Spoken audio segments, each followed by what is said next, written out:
Okay, I think we're live here. Let's see.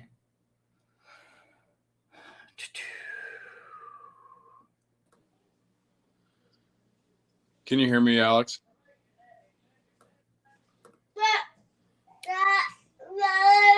Yeah.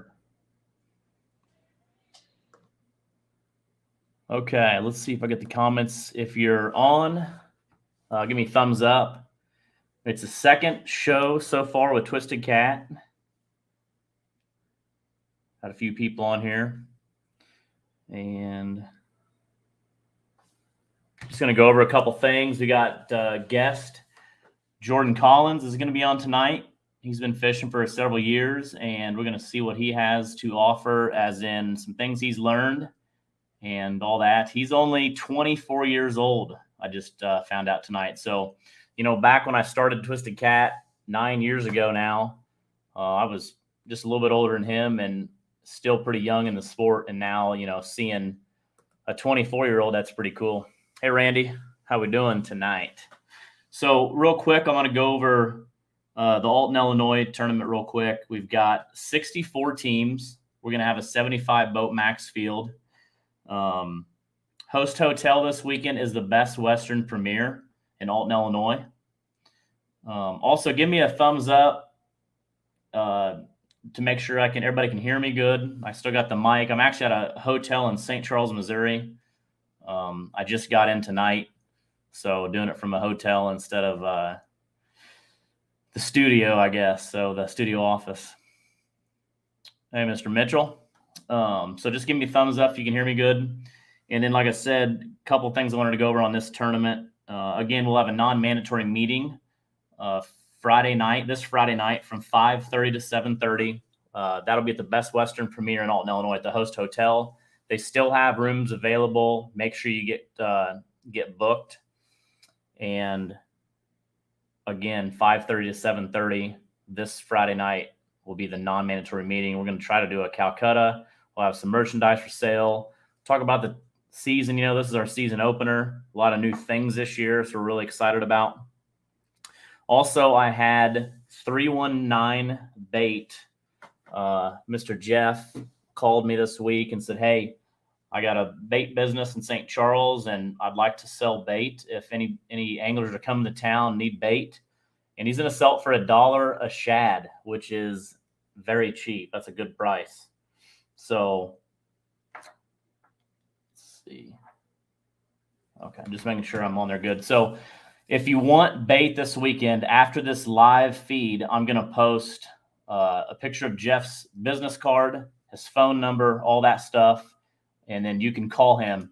The earlier you call him to schedule your bait, like I said, he's going to catch that bait Friday morning and come to the captain's meeting Friday night. If you come in tomorrow or Wednesday and you're wanting some bait, contact him and he will get you hooked up on that too. So again, that's the bait. Hotel Friday night, going to be the Best Western Premier. Still got some spots available. Again, $300 entry, up to 3 anglers. Well over 100% payback on the entry fee. Then we got big fish. We got some other stuff I'm going to talk about this week that we're just kind of finishing up.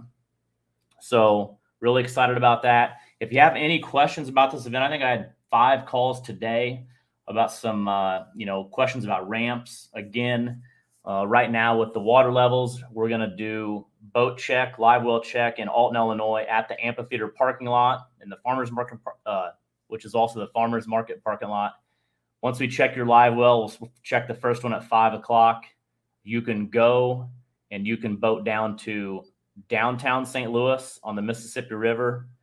You can boat all the way up to trailer to Klondike on the Missouri River, Grafton on the upper Mississippi, and Winfield on the Mississippi, or the other side of the Mississippi. So where the Illinois and the Mississippi come together.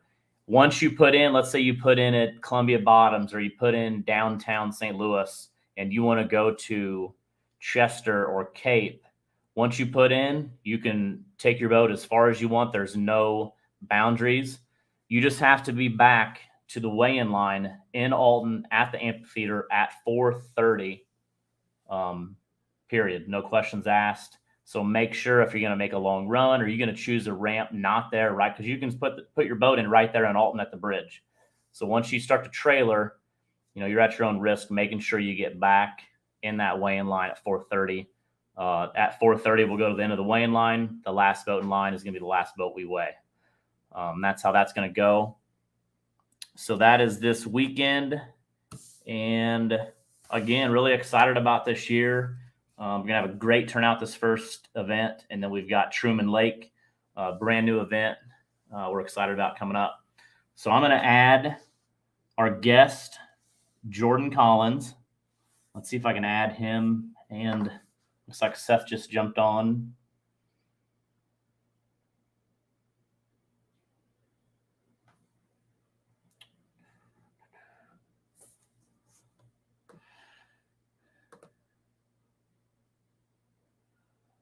All right, let's try that. Everybody, okay. Can everybody hear each other? Seth? Jordan? Yeah. Seth, you got your phone vertical? That's fine. Perfect. Beautiful. All right. So we just talked a little bit about Alton, and it's coming up in a week. And Jordan, go ahead and tell me a little bit about yourself. I was just telling everybody that you're 24 years old. Or 24 years young. You're just kind of a pup when it comes to catfishing tournaments, Yeah. I've always loved the outdoors. I kind of grew up fishing my grandma's pond and a little bit of the Illinois River around Meridosha, Illinois. And then I started to be able to where I could fish the Mississippi, and I got introduced to blue cats through a family friend, and I fell in love with blues, chasing blues. And then kid I went to school with when we were sophomores in high school goes, "Hey man, I found this tournament at Springfield, on Lake Springfield. You want to go fish?" I said, "Yes, let's go. Just try it out, something new." We didn't know nothing about tournaments. We was nervous going in there. I think we caught one fish, threw it back, and then went and watched a weigh-in. And one of them guys was bringing in all those fish. We was like, wow. And from there, I was just hooked with tournament fishing, and I fell in with a couple guys up there who kind of helped us out and helped us grow as anglers. And then I ended up hearing about Twisted Cats through those guys, and I kind of followed your tournament series for a while. And then when I was a senior in high school, I decided I'm going to fish that. But I couldn't quite yet. I didn't have my own boat. And then 3 years ago, about 3 years ago, I got my Sea Arc, my first boat. I end up it was Lake of the Ozarks, first ever Twisted Cat tournament, and it was unreal. Yeah, I remember that. I remember that when you got your boat and you came, and that was the first event. That was a fun event. Oh yeah, from day one, I fell in love with your tournament series. Like it's different. It's very up pace, very competitive, and you meet a lot of big name guys. And I end up luckily, meeting Scott and Jake through a Vandalia tournament series in Vandalia, Illinois, and I end up getting good with those guys, and Scott's kind of taken me under his wing for the most part and has helped me out, helped me learn the Missouri. And and that's how you learn. You learn from those anglers, and that's what's exciting about it. Is like you said, you're lucky because you got into the sport early, and this sport's still young, so you got a lot of years to really get really great, especially fishing these events, like you said, with a lot of big names. And this weekend I was at the Catfish Conference in Louisville, Kentucky, and did a panel. So I got to ask Mike Mitchell, Casey Tudorow, Donnie Fountain, and James Big Cat Patterson. So those four up on stage, and I was the guy that got to ask the question. So as an angler and a tournament director, that was fun. I kind of was able to pick their brain and fishing now for big fish for 10 years, I still am learning, and I learned a lot even this weekend. And, as those old anglers say, the more you go out, or every time you go out, you learn. You know what I mean? You always learn something each time out on the water. So, that's what's exciting about it. And like I said, you keep learning. So you got a young start, early start, and that's exciting to see. And you've been catching some fish. I seen the one you caught, yesterday, and the one you caught at the event last year. And like I said, the big thing is sticking with it, and being positive and just chasing your dream. And, it's exciting to see, anglers kind of flourish, in coming years. And that's what's so cool is, you never, this weekend coming up, you don't have, it's anybody's game. You're always, like we talked about this weekend, you're one bite away. Yep, absolutely. One bite away. And Yeah, I mean, another thing, we were talking with, well, all four of them really, but Casey really hit hard on it. When we're asking some questions, it's a lot of anglers can give up, when you go out there. Because one of the questions I want to know is, today it's Monday, it's cold, it's rainy, but you get a couple days of good weather. And then what happens on Friday when you wake up, or on Saturday when you wake up and it dropped 30 degrees, it's raining, it's windy, but your whole pattern goes out the window. So how do you react? Do you just go to that same spot that you've been fishing? What things do you do? Because a lot of anglers you see will go out there and they'll struggle, and it's 10 o'clock and they haven't got a bite, and they stay on the same pattern, and then it's noon, they haven't got a bite, and then they just give up. But like we always talk about, you're one bite away from state record, world record, winning the tournament. You know what I mean? So what would you say, because you fished in some nasty stuff, what's like a key thing that you would change with the crazy weather pattern, from maybe you're on a shallow water pattern? Do you go deep? Do you go to rocks? Like, what do you think those fish do? Honestly, I'm still learning and doing stuff on the fly now to try to figure them out. I mean, there's not 2 days I ever go out that's exactly the same.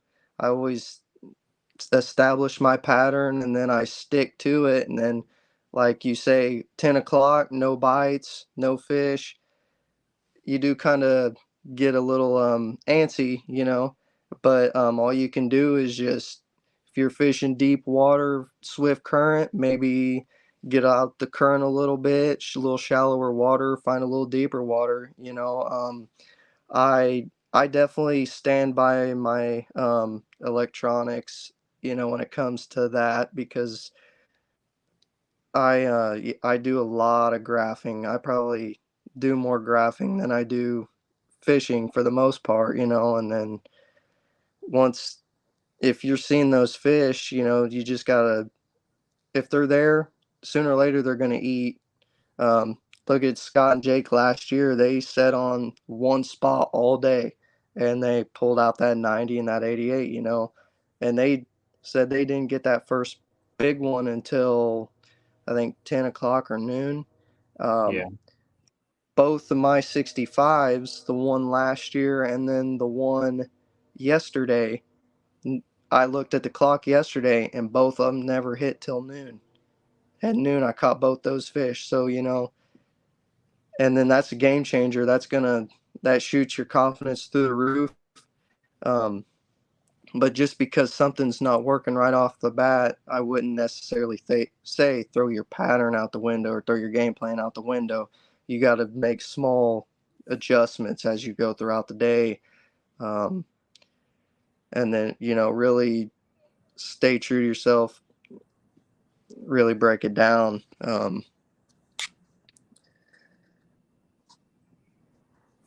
John, you've been doing good at that, from watching you on the social media side of things, and when you're out there catching fish. When you say that you like to graph and you do a lot of graphing, kind of explain that, because like myself, one thing I've learned over the last probably 2 years, I think it's made me more consistent, is on the Mississippi, which I fished a lot the last 2 years hard, especially the lower Mississippi, is I like to try to scan and find fish. Because when I first started bumping and first started fishing, I just wanted to fish so bad and catch fish. I would just go out there and I would just kind of look, and that's a good spot. That looks good. I'm going to go fish it. But I don't really scan it. You know what I mean? I didn't know what I was looking for. So I was like, I'm just going to go fish this spot. And over time, I've kind of learned, how to use my side scan and my 2D and what you're looking for. And, every body of water has something different. How are you using your sonar? Is it side scan? Is it 2D? How do you determine, if you go on the Missouri? Obviously the Missouri is even a lot different than the Mississippi. When maybe you see a bunch of fish, can you tell the difference between catfish and silver carp? Or what's your thoughts on that when you go into maybe one of those holes and it's full of fish? Well, on the Missouri, I look for more like how the fish are scattered. Are they really, there could be 20 fish there, but are they balled in really tight, or are they, like scattered, like placed, like a checkerboard, If they look like a checkerboard on your side scan, I'm more willing to fish that versus just random streaks all over the screen. Because I have, when I first, still young, I see something on my fish finder. I'm like, I've got to fish it. That's catfish, Um, over time, you start to be able to decipher, okay, well, there's too much going on here. I don't think, there's nothing there, which could be right, could be wrong. You never know till you fish it. But I definitely like to stay to the more like scattered fish, I guess you could say.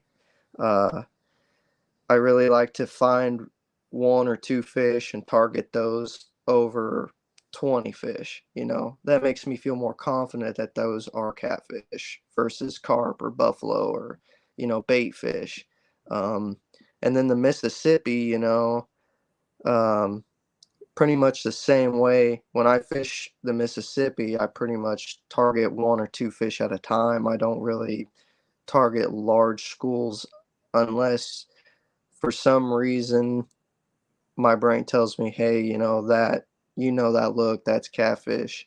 Um, but I've got the Solix 15, so I run my side imaging on the top screen, and then on the bottom I run the split between the 2D and the down imaging, and I mainly use down imaging to decipher if I'm seeing structure on my 2D or if it is a fish, because a lot of times, 2D, you can't tell if they're on the bottom and stuff like that. But side scan has definitely helped me in the long run. I heard while fishing those smaller tournaments and getting to know what I'm looking for more, I heard, people like Scott talk about using side scan, side scan, side scan. For the longest time, I wouldn't use it. I didn't like it. And then once I actually learned how to use it, I think it definitely made me a better angler. It helps me find more wood structure, rock structure, stuff like that, stuff I like to fish. Um, Definitely helps me locate those one or two fish in the shallower water or deeper water that kind of hang off that you don't necessarily see just driving over staring at 2D. Yeah.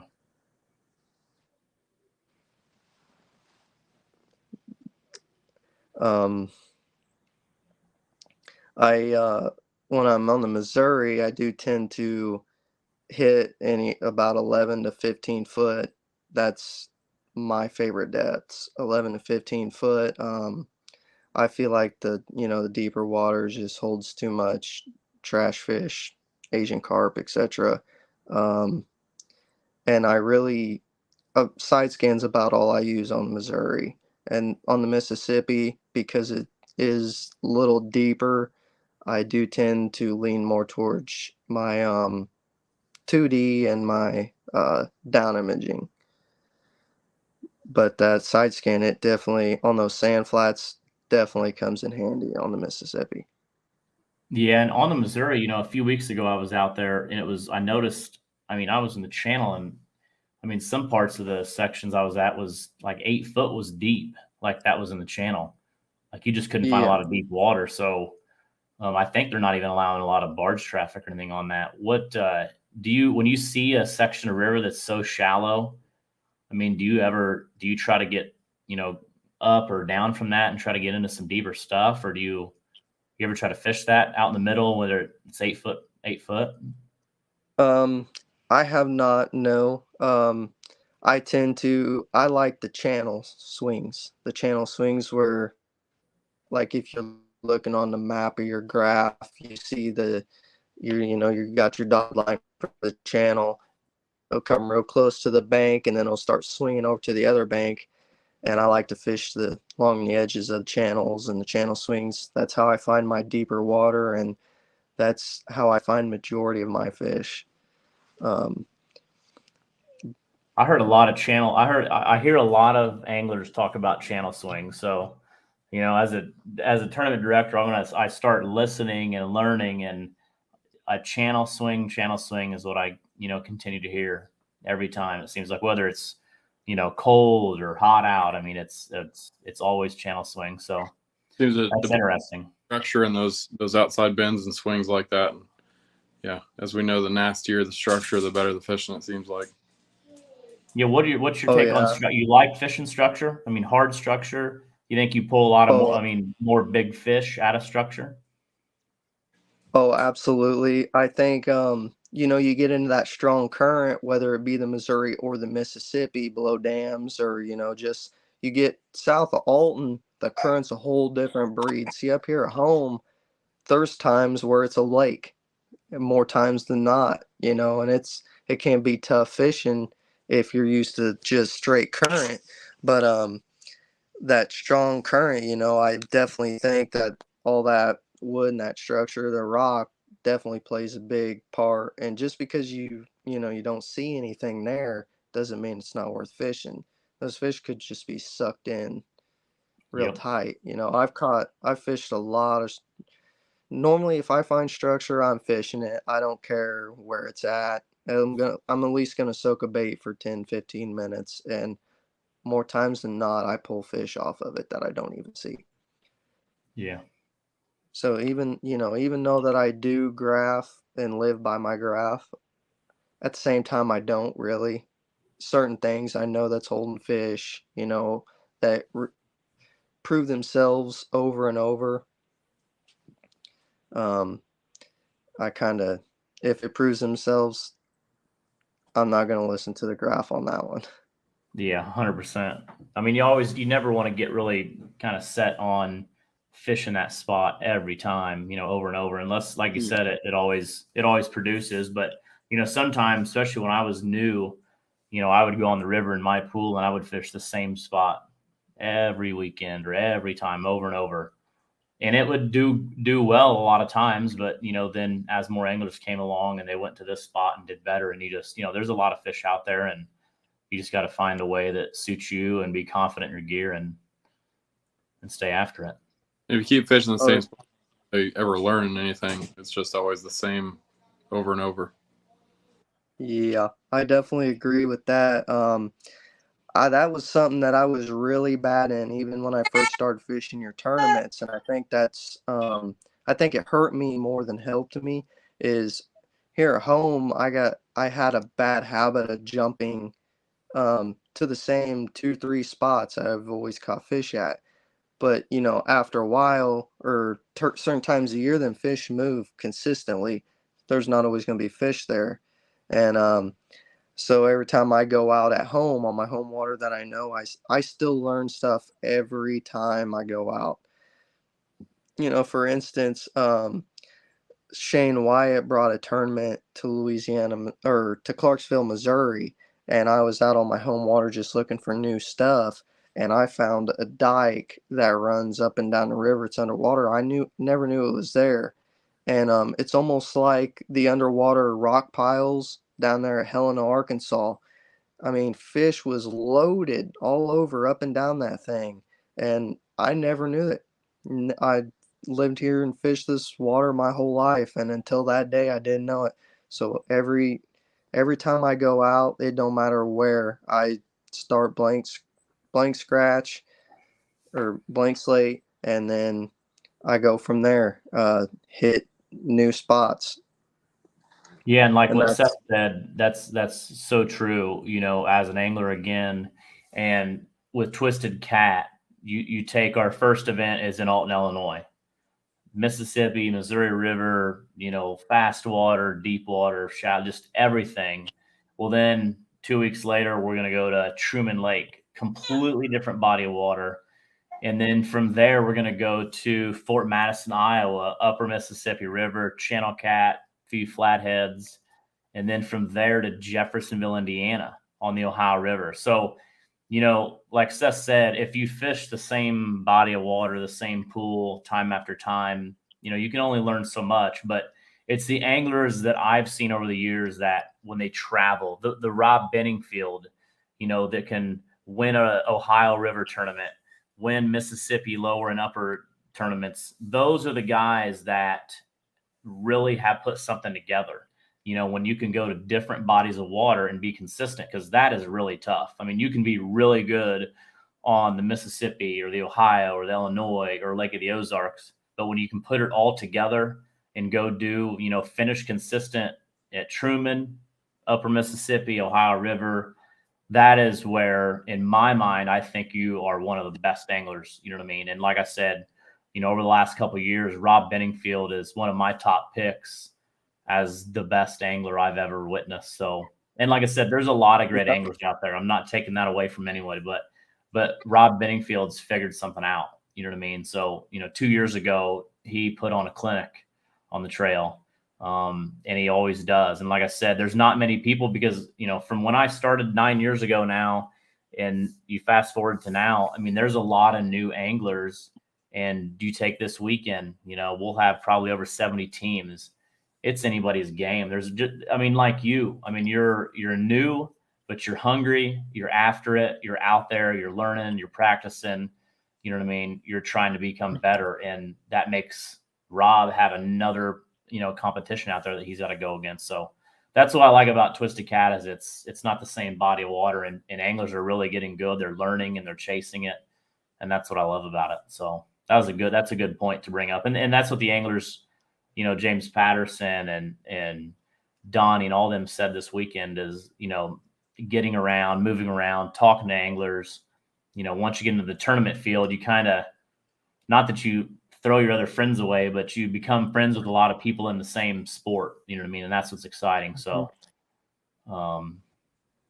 yeah.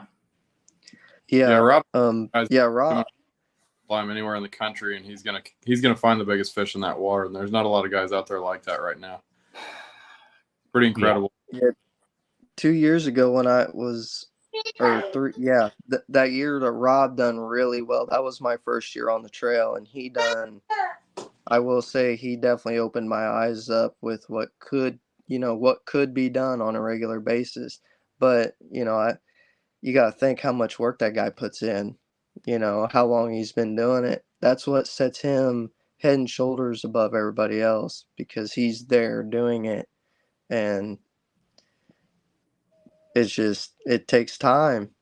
Yeah, I mean, That's he doesn't get complacent. He gets out there and he stays after it. I think, everybody has their own goals when they're, going to a body of water. And, like I said, I think he really has dialed in on a few things that maybe nobody knows. And like I said, that the year you're talking about, he caught his personal best in May on the Ohio by Jeffersonville, which I think was 84 or something like that.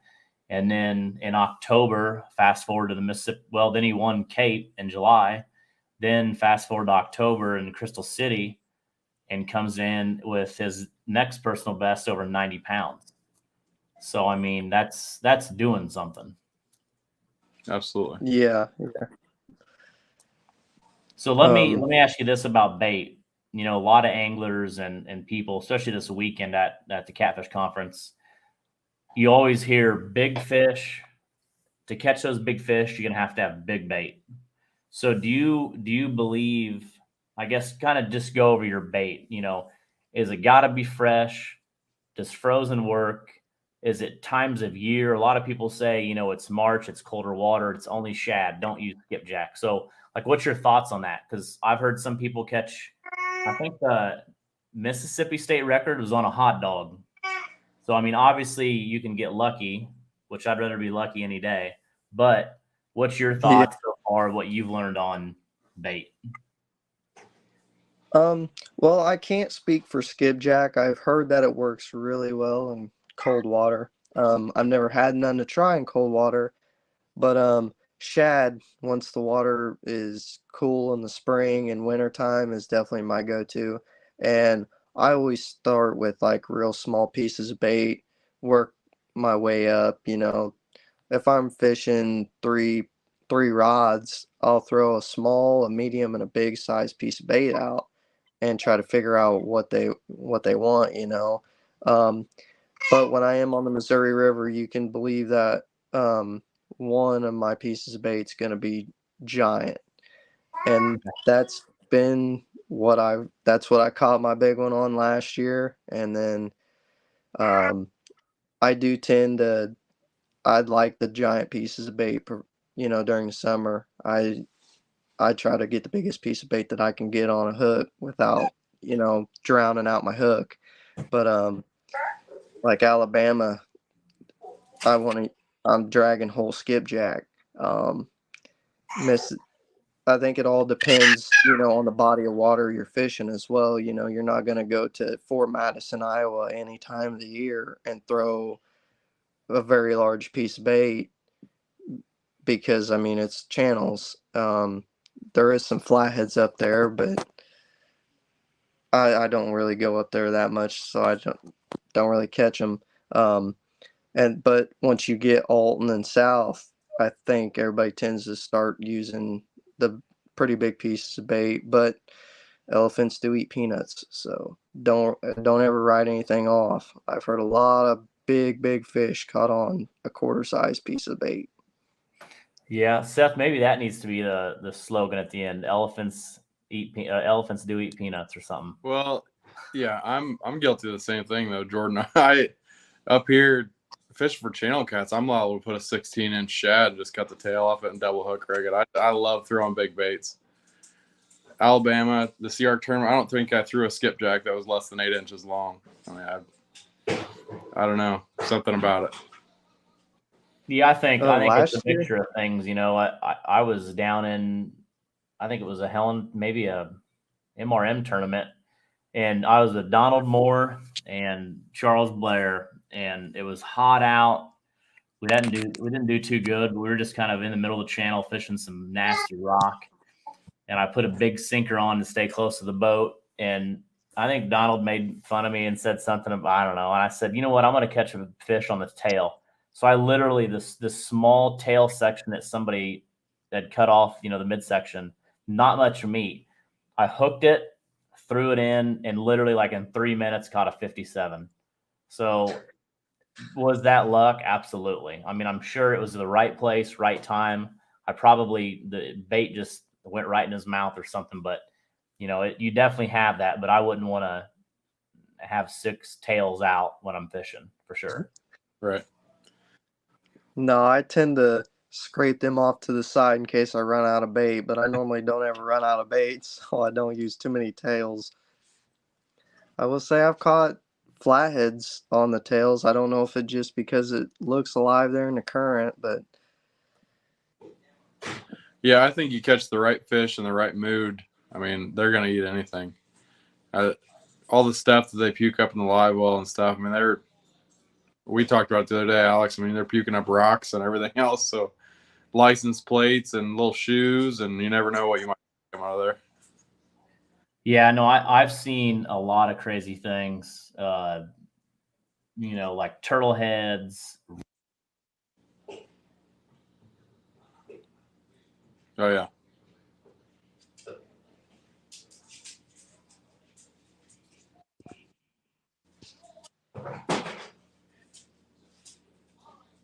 I lost audio for you, Alex. yeah, I was. There, look at that. All right, perfect. Okay. Yeah. I must have tapped it. So I asked a question about bait, and I was asking about size of bait and all that stuff. So, and I asked about fresh. Is fresh that important to you guys? Now, these are guys that have been fishing long. I mean, James Big Cat Patterson, he's kind of the king. He's kind of the beginning of the bumping, and Tudero's been catching big fish since he was probably a baby. Yeah. Donnie's been fishing for years, traveling the country, and Mike Mitchell's guiding stuff. So, but Casey said fresh bait is so important to him sometimes that he won't even go. He would rather not fish the tournament without fresh bait. I mean, he will even try to catch fresh bait the morning of the tournament, even during tournament hours. Spend an hour in the first hour of the tournament chasing bait. And I said, somebody in the crowd came up and said, "What was your second choice of bait?"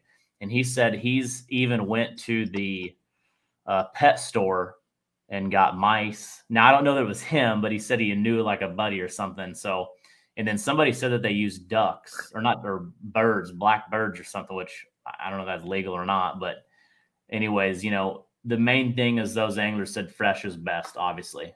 Absolutely. And you're more confident with fresh. It's just like when we talked about rigs, you have the lower Mississippi, you talk to Mike Mitchell that's using 100-pound. Casey Tudor is using 80. Donnie's using 100. And then you go to James Patterson that's been fishing more than all of us combined, and he's using 65 braid, and his leader's like 30 pounds. You know what I mean? So you don't always have to have the 100-pound regular or main line and 100-pound, mono leader line. But the main thing, as long as you're confident, that's key. You know what I mean? If you're confident in your bait, your gear, your boat control, then it just makes fishing, that much more enjoyable. Absolutely. I mean, there's a ton of guys that'll tell you that frozen skipjack and there's bait dealers bringing frozen skipjack. People are catching fish on it. I don't think it's 100% necessary, but fresh is definitely my choice. I have one. Yeah, Sean just said, I will not take anything frozen. Fresh.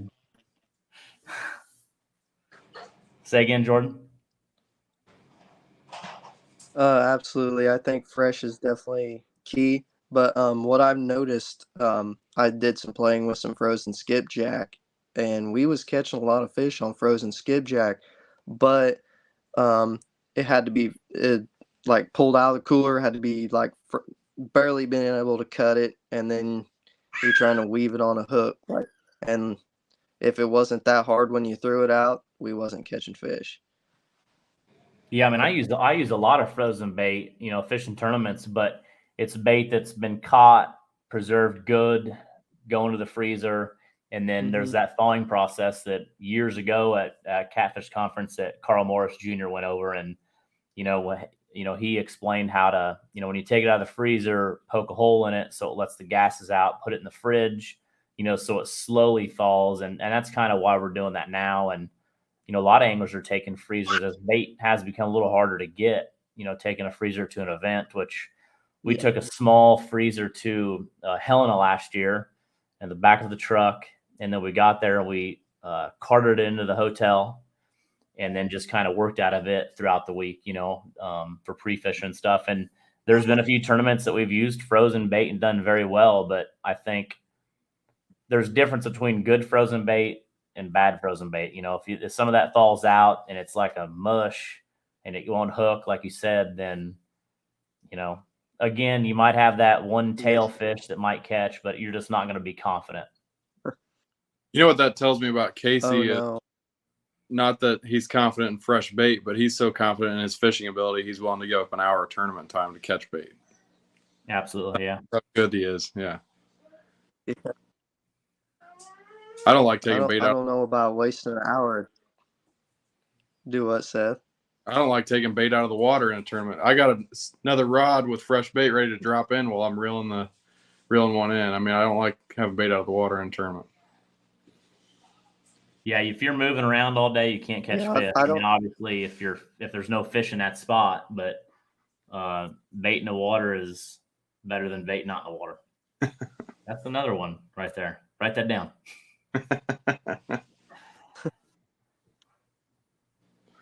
But Donald Moore jumped on.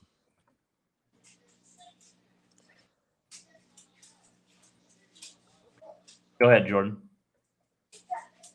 I definitely, yeah. I don't know that I'm gonna waste an hour of tournament time trying to catch bait. Um, I will say that I'll spend all day and all night the day before catching it, but I have caught bait during tournament hours. But again, that's kind of stressful, I think, That's because you're losing that much time fishing. Especially what if you're on fish or something, you run out bait, you have to leave your fish to go try to get bait, you come back, fish are gone. Yeah, usually I never run out of bait. Maybe that's because I'm not catching a lot of fish, but uh, I hope someday I have that problem where I'm catching so many fish I run out of bait.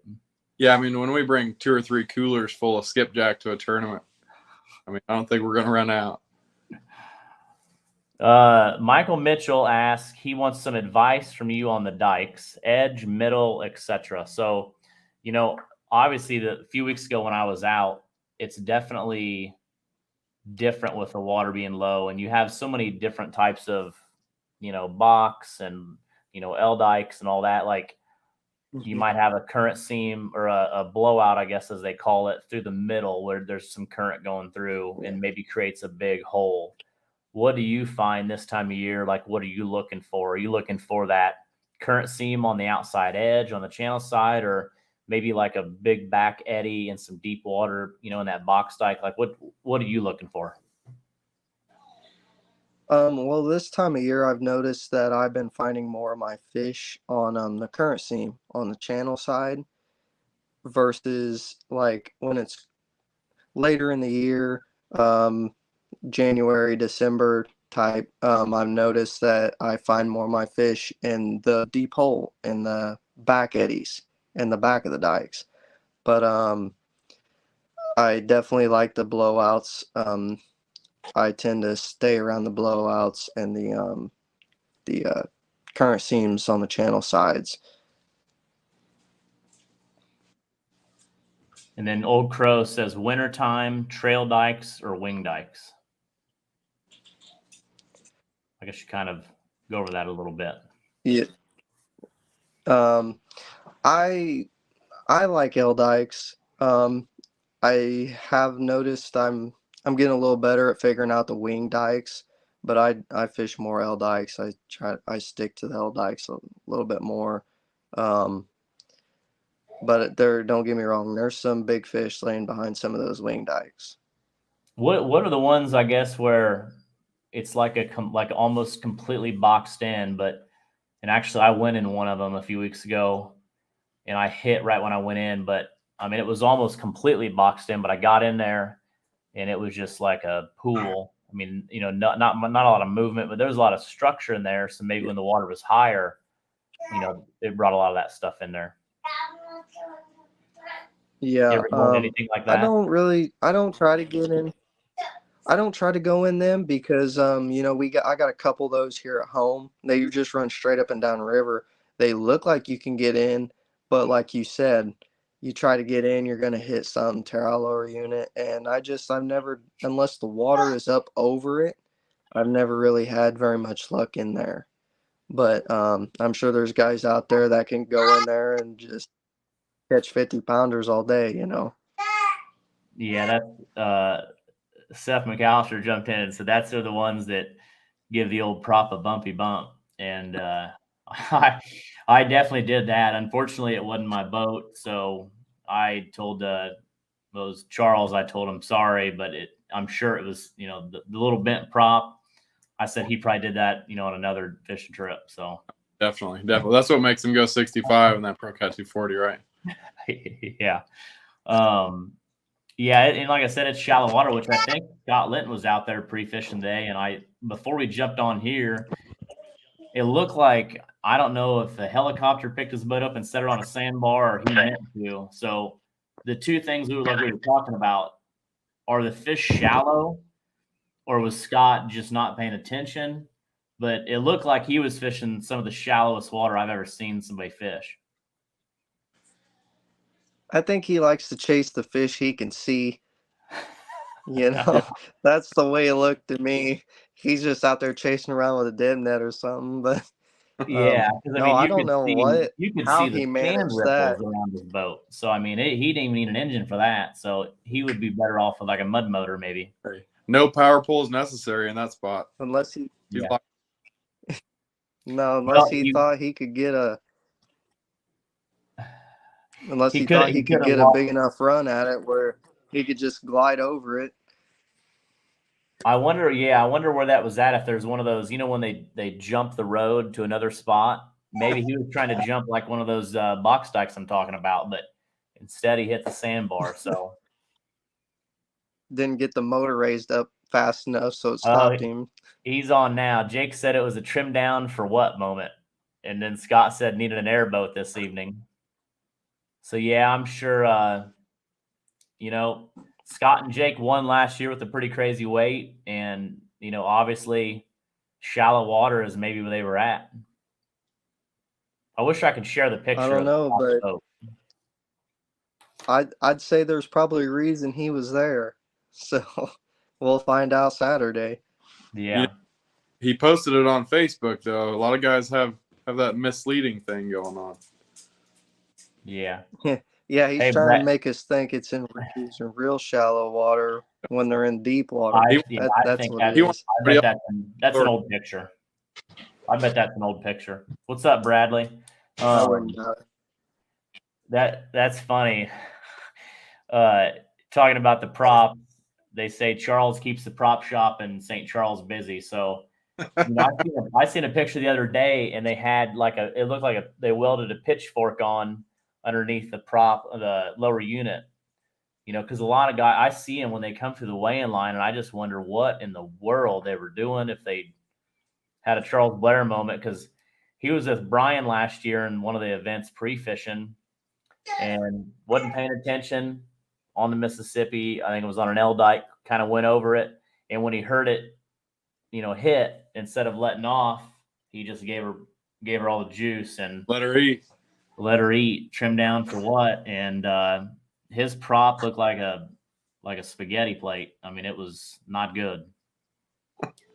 Prop shop tried to fix it, but it was a no-go from the prop shop. Yeah. When it's missing ears, it's kind of hard to that. Oh man. I know when I finally sold my last boat, my Lorena didn't have a stitch of paint left on it. No. Methania had plenty to do with that, but I did my best to work the rest of it off. Yeah, there's been a few people that have definitely gotten to that shallow water, and like I said, you always got to be careful. The river changes.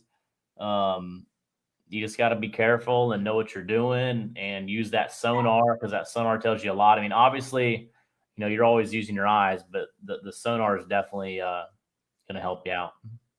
Unfortunately, the transducer's at the back of the boat, and I made that mistake last year. I hit a wing dike going pretty good, pretty good clip. It got shallow quick on me. Yeah, Mark said he killed his Minn Kota on a rock. He had it on 10. I've done that actually last year. I had an Ulterra, which everybody dogs the Ulterra. I love the Ulterra. Obviously, every issue I've had with the Ulterra is my fault. I was in some shallow water. It was really rough. And going up, and then my boat went up, and when it came down, it just made a big noise. It broke the belt, but at that point, I didn't know that, so I just kept on going and fished for a few hours, and then I'm ready to go home, and I hit to bring it back up, and then the second I hit it, it just gave me air. So I went up there, the belt was broke. So yeah, I mean, that's a bad place to be stuck too. I know exactly what you're talking about. We won't divulge that on here, but that's not a good place to not have power. Not a good place at all. So luckily I had put one of those, like the quick disconnect, you know what I mean? So if something happens, bring her back up, throw the whole unit on the front deck, and then I just got no trolling motor. So drop it like it's hot, and that costs a little bit of money. Got to take it to the not the prop shop, but the Minn Kota shop. What kind of trolling motor do you use, Jordan? I'm sure you have iPilot and everything else. I got the Minn Kota Tarova, but they're so hard to get. When I finally got mine, all I could find was the 80, in either. So I just I've heard all the problems with the auto deploy not wanting to come back up, and I didn't want to take that chance in the middle of the tournament versus, mine. I just run up there and it's going to come up every time and go down every time. Yeah. But so I Yeah, ended up like I said, picking the the old Terra, Terrell. I feel like somebody else is on the boat. So I guess the older you get, which you're only 24. So when I was 24, I think I probably used the Terrell. Well, I didn't use anything at 24, but yeah, I love, like I said, I absolutely love that Altera. I'll put my boat in by myself, and when I unhook it, I just back it in and throw it off the trailer and then hit deploy. Obviously, someday I'll pay for it, and I'm gonna go swimming. But that's what I choose to do. So, like I said, I've messed mine up twice in the 6 years I've had them, and both times was completely my fault. Once was actually on the Missouri River. It was a little bit higher, and the dikes that have like the telephone poles. So there was a big blowout, and I thought, okay, this is the spot. I go in quiet. I got my trolling motor down, and I think, okay, I'm going to anchor here. So I kind of go in, and I got a little lazy and late on bringing it back up. So as it's coming up, the back current slams me into that telephone pole, and it messed it up pretty bad. So yeah. I'm a Terrova guy too, Jordan, but I got a deal on an Altera that I just couldn't pass up. It was cheaper than the Terrova, so I got one now. We're still getting to know each other, but it is pretty nice to have the auto deploy. Hopefully, as long as it works. But it sounds like maintenance is the biggest thing with them. But I was going to ask you, I mean, iPilot, spot lock, and all that stuff. I mean, that's a game changer for catfishing. I'm sure you take advantage of that too in your fishing. Talk a little bit about that. Oh, absolutely. I do fish by myself majority of the time. So I spot lock versus throwing an anchor and having to pull it back in the current is, again, like having another person in the boat. It's just, it takes such a, stress load off of me, physically. And um, it's so much quicker too. You can just throw that thing down, hit prop on, spot lock, and then you're there. And then you're in the back of the boat casting a rod just that quick versus pulling way up, throwing the anchor, and then you might be a little further up than you want or too far back, stuff like that.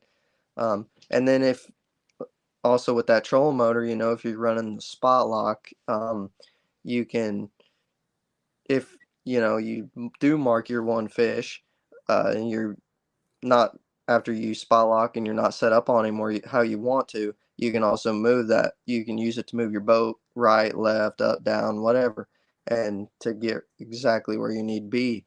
But the northern log definitely saves my life quite a bit, with bumping, because this past summer I was really learning how to bump. I think that's why it was so rocky for me during last year's Twisted Cat series. I was trying to learn boat control and all that good stuff.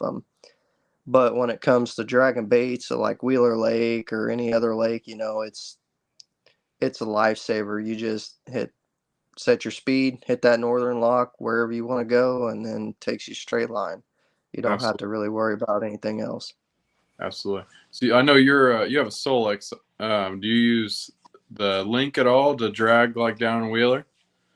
No, the when I went, I didn't buy the iPilot Link one. I didn't know the difference until at the time, but after I bought it, I quickly regretted. Make Yeah, sure you make sure you get the one with the link. absolutely. Yeah, I'm a Lowrance guy, but I'm thinking about getting a Helix just so I can use that link function down south. I mean, it looks like it'd be a game changer. Oh yeah. The buddy that I used to fish with, I started tournament fishing with, he had an Lowrance TI1, the 9-inch, but he had a XI5 trolling motor on his boat, and he bought that them couple cables, linked it right up, and then I would just draw, or I'd set waypoints on the fish finder, and then I'd set my speed on the fish finder, and that trolling motor would hit every one of those waypoints. This is Whenever I was dragging, it was completely hands free, no remote, no nothing. I mean, it is definitely a lifesaver. Yeah, that's nice. That's what Wally said. You can upgrade the head on the Minn Kota to link. So, and then Mark says it's great on track. So yeah, it's little things like that when you're like I talked to, those 4 guys on the panel, and they said, when you're finding spots and you're, can really hone in, like Mike Mitchell on the Mississippi, he'll scan a bank, find 4 or 5 spots, and with his, trolling motor be able to find those spots, or whether it's on Alabama or, down in Alabama. That's key, that you're not just, you can get lazy if you got to run it all day by yourself. You know what I mean? Well, I got close enough, but when that link can take you right there, that's a game changer. Yep. Yeah, and staying directly on that ledge, I mean, it's so important. Or whatever structure it is that you're fishing. So. Oh, absolutely. It's 2 inches could be the difference between a fish and no fish. Yeah. Oh, 100%. Yeah, one bite. That's all you need. One bite wins you the whole thing. One bite makes you famous for a couple days. Mm-hmm. That it does. Let's talk about this weekend. What last year first place was like 188, something just wild. I think that was obviously 2 big fish, and then they finished it up with the third fish for like 3.2 pounds. They were just shy of just, not beating the Jason Jackson and that team like crazy weight, but close. What do you think with the weather changing, the water changing? Because if this tournament was last weekend, I believe it would be crazy like last year. So last year you got 9th place out of 67 boats, 9th place with I think 101 pounds. And you got your big fish was 65. That's an incredible weight.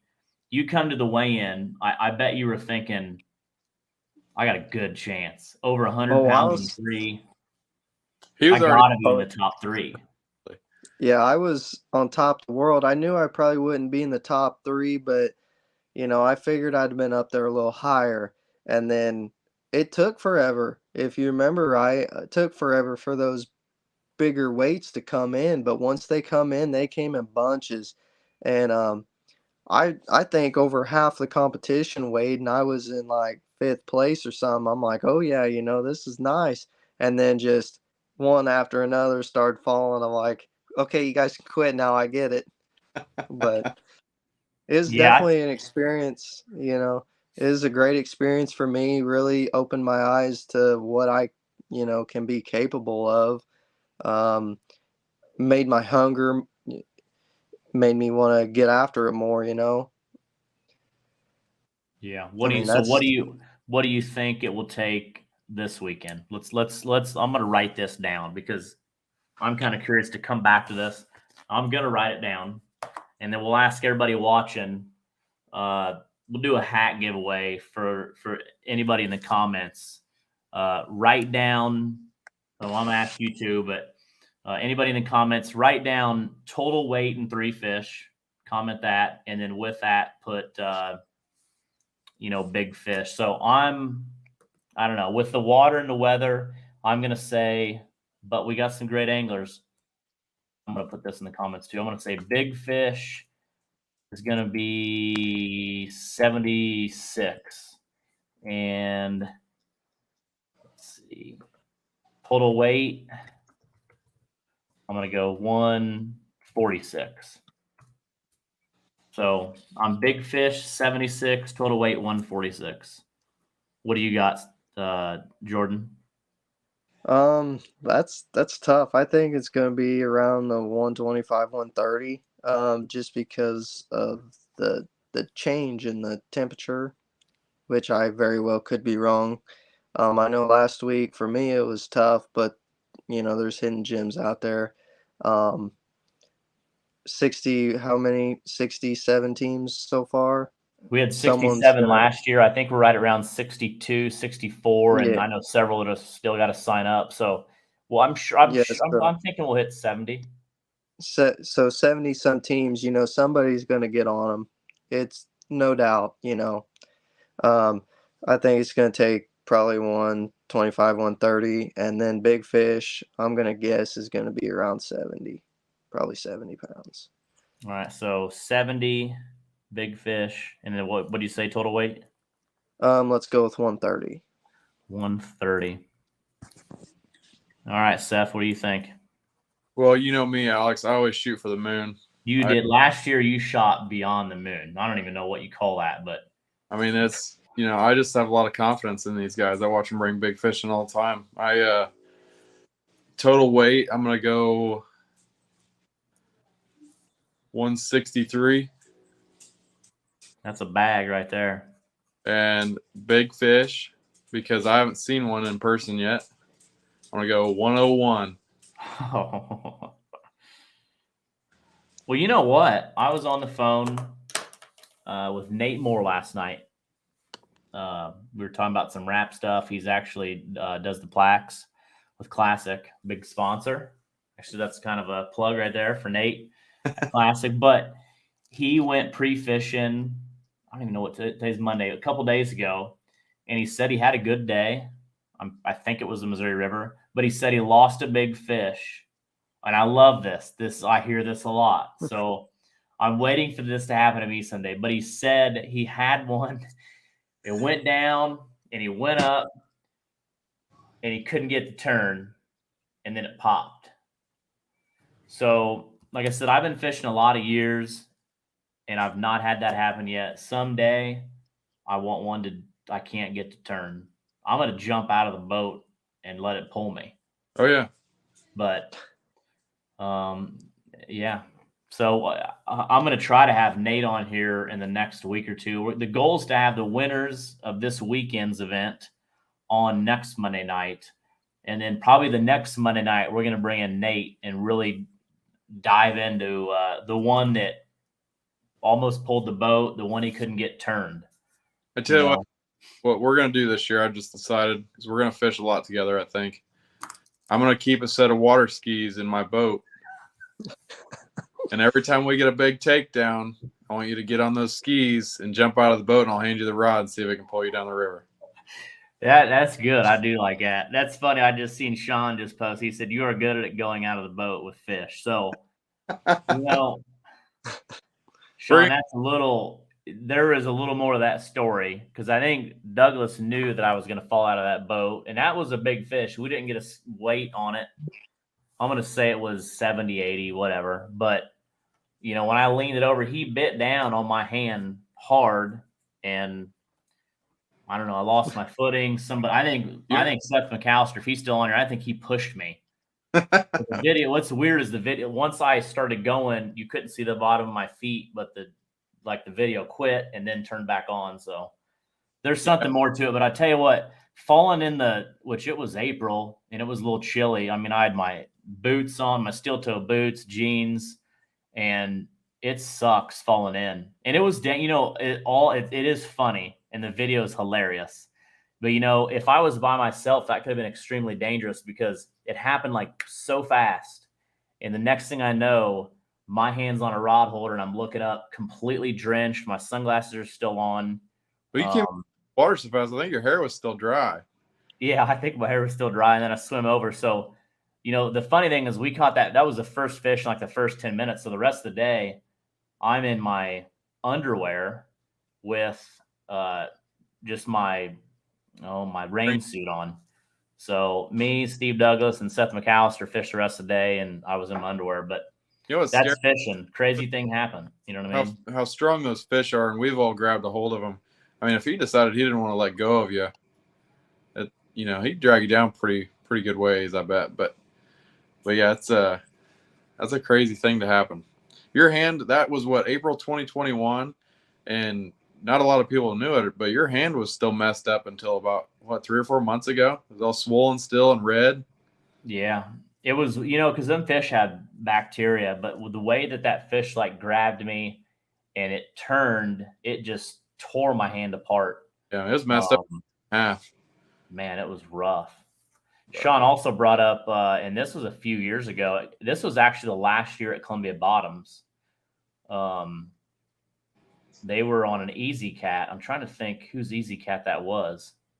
think it was Brad. But a guide fell in on the Mississippi. Now this was a cold day. This was the first weekend of March on the Mississippi. So imagine the water. It was still really cold. It wasn't like the year we've had. But he was on an Easy Cat, and he was at the front of the boat. They were going to switch spots, and he was pulling the rope in, and the driver didn't get it. Yeah, it was Brad Cox. It was didn't give it enough fuel. So he held onto the rope as the boat goes back, and then he stays on and goes, face down.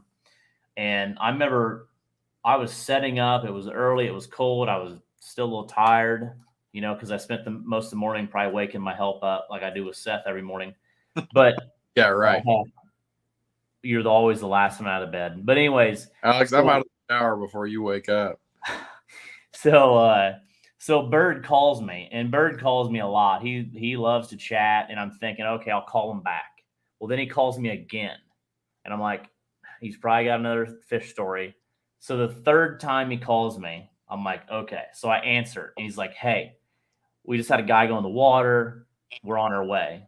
So things happen, and I'm like, okay, this is the first, I didn't, not really putting it together, whatever. They're going to come back, get dried off. Well, he calls me again, and I answer. He's like, hey, this is pretty serious.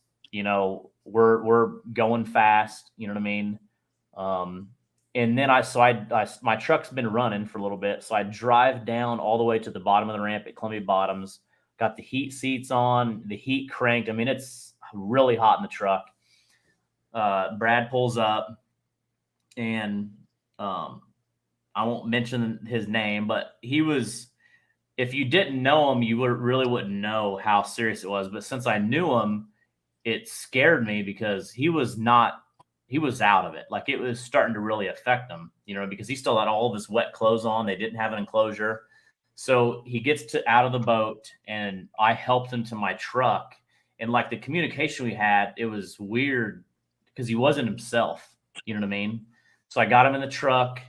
And then we ran up to the trailer, got his clothes off on the trailer. I had towels, and then got back in the truck and kind of, brought him back, not brought him back like he was going or something, but it's a scary thing. So when you're out there and it's cold, things can happen so quick. So, what I learned from that incident, it was a good learning, for me, that if you fall out of the boat and it's cold water, you got to get your clothes off. Hopefully have some new clothes on. Luckily that they had two other guys in the boat to drive them back quickly. It was cold out. The water was cold.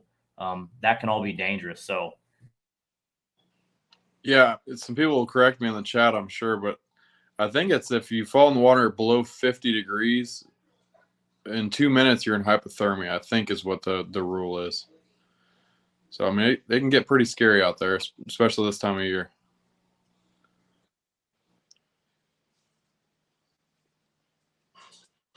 Is Alex froze up for you, Jordan? Yeah. Yeah. We'll give him a second. He's just having all kinds of issues tonight. Yeah, it's like that sometimes. I know I ducked off there for a minute earlier. I got my two little boys helping me tonight. So, yeah, it's just going to be one of those shows, I think. You'll have that, I guess.